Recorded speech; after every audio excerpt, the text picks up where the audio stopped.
Pada suatu hari, Rasulullah SAW ditemui oleh malaikat Jibril. Lalu Rasul bertanya, "Ada apa wahai Jibril?"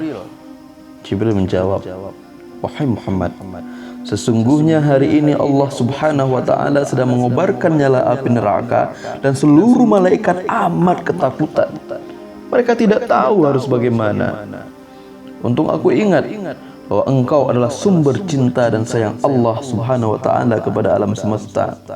Dengan alasan itu, aku kesini bertabaruk dengan cinta Allah kepada dirimu Muhammad." Rasulullah SAW terdiam beberapa saat, kemudian bertanya, "Wahai Jibril, ceritakan kepadaku bagaimanakah neraka itu sesungguhnya?" Jibril menjawab, "Wahai Muhammad, neraka itu bagaikan lubang-lubang yang terdiri dari 7 tingkat. Jarak antara satu lubang dengan yang lain ialah perjalanan 70 tahun. Lubang yang paling bawah adalah yang paling panas." Nabi SAW meneruskan pertanyaannya, "Lalu siapakah penghuni lubang-lubang neraka itu, wahai Jibril?" Jibril menjawab, "Lubang yang paling bawah diciptakan untuk orang-orang munafik. Lubang berikutnya untuk penyembah berhala, lalu untuk penyembah bintang dan matahari." Jibril terus menerangkan penghuni tingkatan neraka hingga lubang yang kelima, tempatnya umat Yahudi, dan yang keenam dihuni oleh umat Nasrani. Setelah menjelaskan penghuni 6 tingkatan neraka, Jibril diam cukup lama.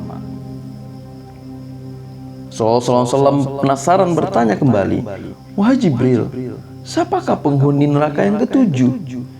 Jibril diam saja tidak menjawab. Rasulullah SAW mengulangi pertanyaannya, tapi Jibril tetap diam. Rasulullah SAW tambah penasaran dan mendesak Jibril agar dijawab pertanyaannya. Akhirnya Jibril pun berkata, "Umatmu, wahai Muhammad, mereka itu para pelaku dosa besar di kalangan umatmu, yang dimana sampai mereka mati belum sempat bertaubat." Mendengar jawaban Jibril, Rasulullah SAW langsung jatuh pingsan. Jibril merangkulnya dan meletakkan tubuh baginda di atas pangkuannya. Tak berapa lama Rasulullah SAW sadar dan langsung menangis bersimpah air mata. Dengan terisak-isak Rasulullah SAW mempertegas pertanyaannya, "Wahai Jibril, apakah benar ada di antara umatku yang masuk neraka?" Jibril menjawab, "Benar wahai Muhammad, pelaku dosa besar di antara umatmu yang belum bertaubat, dia akan masuk neraka." Setelah itu Rasulullah SAW langsung menghadap kiblat dan sujud kepada Allah Subhanahu wa Ta'ala dalam isak tangisnya. Sesekali dengan suara pelan beliau membisikkan kata-kata, "Ummati ya Allah, ummati." Beliau SAW tidak mengangkat kepalanya dalam keadaan seperti itu selama 3 hari 3 malam, kecuali setiap Bilal bin Rabah mengumandangkan azan. Barulah beliau bangkit untuk menjadi imam, dan setelah itu kembali sujud lagi. Subhanallah, dalam situasi apapun Rasulullah tidak pernah meninggalkan salatnya. Pada hari ketiga, Abu Bakar radhiyallahu an menyadari hal ini, beliau mengetuk pintu Rasulullah SAW dan mengucapkan salam 3 kali. Namun tidak ada jawaban. Abu Bakar radhiyallahu an sedih dan berseru di depan pintu Nabi SAW, "Apakah ada jalan untuk masuk ke rumah Rasulullah?" Tetap tidak ada jawaban. Beliau menangis dan melangkah pulang. Di jalan beliau bertemu dengan sahabat Umar.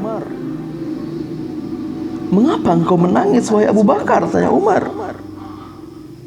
Abu Bakar menceritakan keadaan Rasulullah SAW. Maka Umar pun melangkah menuju rumah Nabi SAW, dan terjadilah hal yang sama. Umar pun pulang dalam keadaan menangis. jalan beliau bertemu Salman Al-Farisi dengan Ishak.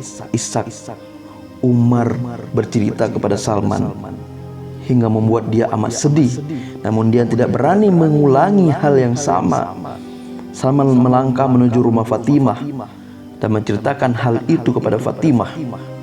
Setelah berlari Fatimah menuju rumah ayahnya sallallahu alaihi wasallam dan mengetuk pintu sambil mengucapkan salam. Mendengar suara lembut putri tercinta, sejuklah dada Nabi sallallahu alaihi wasallam. Rasulullah sallallahu alaihi wasallam bangkit dari sujudnya dan membuka pintu. Alangkah terkejutnya Fatimah melihat beliau yang amat kurus pucat. Fatimah memeluk beliau Rasulullah SAW lalu menangis. Wahai ayah anda, apa yang terjadi? Mengapa engkau sedih seperti ini? Rasulullah SAW kembali menangis dan berkata dengan suara risih, wahai Fatimah, belahan jiwaku, bagaimana mungkin aku tidak menangis, sedangkan Jibril mengatakan akan ada kelak umatku yang akan masuk ke dalam neraka. Lalu Fatimah menangis, Rasulullah menangis, berdoa kepada Allah agar umatnya semua masuk ke dalam surga Allah Subhanahu wa ta'ala. Begitulah cinta Rasul kepada kita. Begitulah cinta Rasul kepada umatnya. Lalu kenapa kita kadang-kadang suka mengatakan bahwa Rasul tidak berjasa, Rasul tidak ada apa-apa? Na'udzubillahi min dzalik, summa na'udzubillahi min dzalik.